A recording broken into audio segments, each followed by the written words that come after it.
আমরা আজকে class 11-এর complex number chapter থেকে একটা অঙ্ক শিখব। Find the multiplicative inverse of the complex number 4 - 3i। আচ্ছা, তাহলে আমাদের কি বের করতে বলেছে? Multiplicative inverse. আচ্ছা, 4 - 3i অঙ্কটাকে লিখে নিলাম। প্রথমে আমাকে জানতে হবে মাল্টিপ্লিকেটিভ ইনভার্স কিভাবে আমাদের বের করতে হয়, অর্থাৎ মাল্টিপ্লিকেটিভ ইনভার্স বের করার ফর্মুলাটি কি। মাল্টিপ্লিকেটিভ ইনভার্স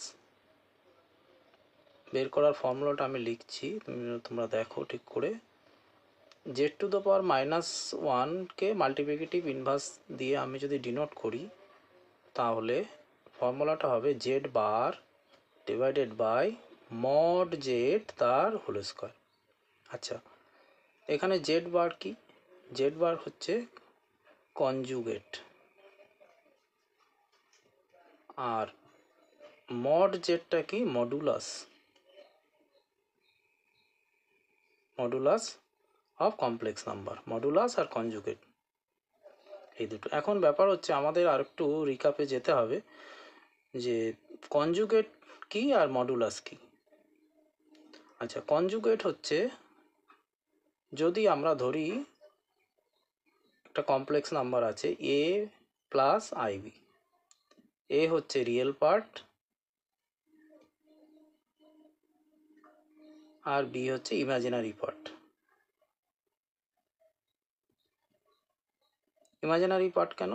কারণ এর সাথে আই মাল্টিপ্লিকেশন রয়েছে, তাহলে এটা ইমাজিনারি পার্ট হয়ে যাবে, আর এর সাথে কোনো কিন্তু আই নেই, তাই এটা রিয়েল পার্ট। আচ্ছা, এখন যে এ প্লাস আইবি এই যে কমপ্লেক্স নাম্বার, এর কনজুগেট কি হবে? কনজুগেট হবে যদি আমরা ধরে নিই z is equal to A plus IB, তাহলে এইটার কনজুগেট হবে z bar is equal to a minus i b. তার মানে আমরা কি দেখলাম? কনজুগেট হচ্ছে এই যে সাইনটা শুধুমাত্র চেঞ্জ হয়ে যাবে, অর্থাৎ এ প্লাস আইবি এ মাইনাস আইবি হয়ে যাবে কনজুগেট। ক্লিয়ার? তাহলে কনজুগেট আর কিছুই নয়, শুধুমাত্র কিন্তু মিডিলের সাইনটা আমাকে চেঞ্জ করে দিলে আমরা কনজুগেট বের করতে পারবো। এবার আমরা বের করি মডুলাস। মডুলাস কি? মডুলাস হচ্ছে যদি আমরা ধরি একটা complex number A plus I B, ধরলাম Z is equal to A plus IB, তাহলে mod Z is equal to root over A square plus B square. That means root square of real part এর সাথে addition করা হয় imaginary পার্টের coefficient B এর square দিয়ে। তাহলে আমরা বুঝে নিলাম যে কনজুগেট কি আর মডুলাস কি, তাহলে আমাদের বের করতে আর কোনো অসুবিধা হবে না। কনজুগেট, আমি আরেকবার বলছি, কনজুগেট হচ্ছে শুধুমাত্র কমপ্লেক্স নাম্বারের যে সাইনটা চেঞ্জ করে দিলেই আমাদের কনজুগেট বেরিয়ে যাবে। আর মডুলাস হচ্ছে রুট অফ রিয়েল পার্টের স্কোয়ার প্লাস ইমাজিনারি পার্টের স্কোয়ার। এবার আমরা অঙ্কে ফিরে আসি। অঙ্কে কি দেখা যাচ্ছে? এখানে দেওয়া রয়েছে 4 - 3i। তাহলে এইটার আমাদের মাল্টিপ্লিকেটিভ ইনভার্স বের করতে বলেছে।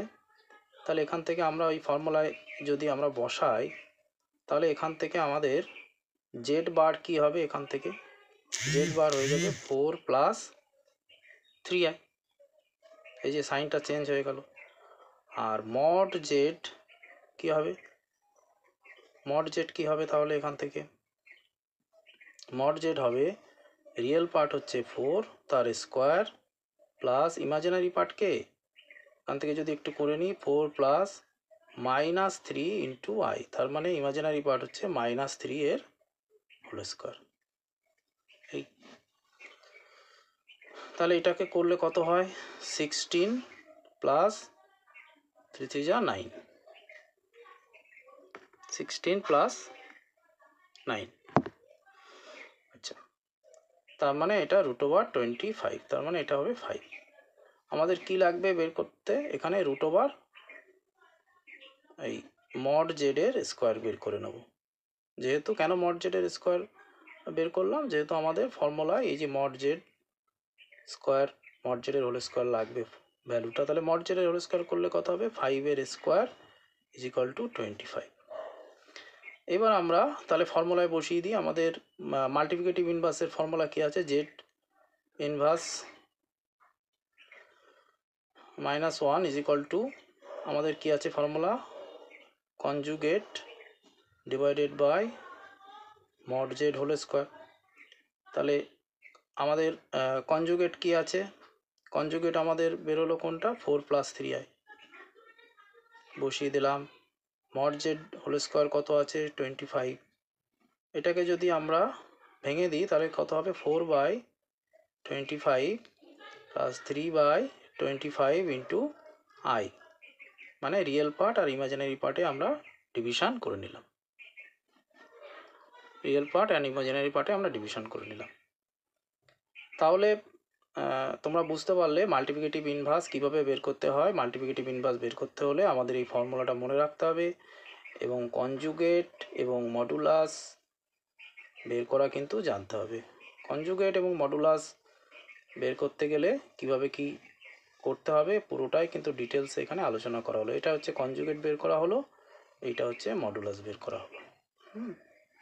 তাহলে মডুলাস হচ্ছে ইমাজিনারি পার্টের রুট ইমাজিনারি পার্টের স্কোয়ার প্লাস রুট রিয়েল পার্টের স্কোয়ার প্লাস ইমাজিনারি পার্টের স্কোয়ার।